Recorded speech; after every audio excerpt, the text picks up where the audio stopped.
2 Chronicles chapter 1.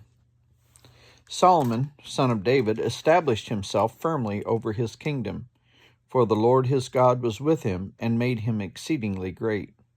Then Solomon spoke to all Israel, to the commanders of thousands and commanders of hundreds, to the judges, and to all the leaders in Israel, the heads of families. And Solomon and the whole assembly went to the high place at Gibeon, for God's tent of meeting was there, which Moses, the Lord's servant, had made in the wilderness. Now David had brought up the ark of God from Kiriath-jearim to the place he had prepared for it, and because he had pitched a tent for it in Jerusalem.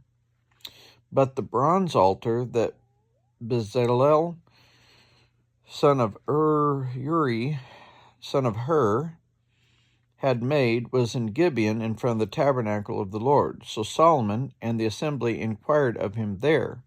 Solomon went up to the bronze altar before the Lord and in the tent of meeting, and offered 1,000 burnt offerings on it.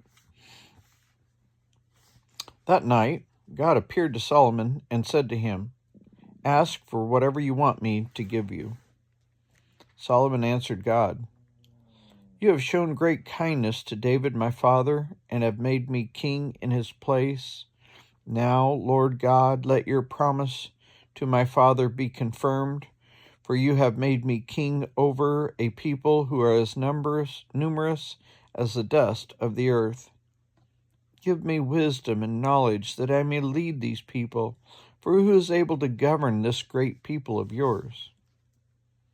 God said to Solomon, "Since this is your heart's desire, and you have not asked for wealth, possessions, or honor, nor for the death of your enemies, and since you have not asked for a long life, but for wisdom and knowledge to govern my people over whom I have made you king, therefore wisdom and knowledge will be given you, and I will also give you wealth, possessions, and honor, such as no king who was before you ever had, and none after you will have." Then Solomon went to Jerusalem from the high place at Gibeon, but from before the tent of meeting, and he reigned over Israel. Solomon accumulated chariots and horses. He had 1,400 chariots and 12,000 horses, which he kept in chariot cities, and also with him in Jerusalem. The king made silver and gold as common in Jerusalem as stones, and cedar as plentiful as sycamore fig trees in the foothills. Solomon's horses were imported from Egypt and from Kue. The royal merchants purchased them from Kue at the current price. They imported a chariot from Egypt for 600 shekels of silver, and a horse for 150. They also exported them to all the kings of the Hittites and of the Arameans.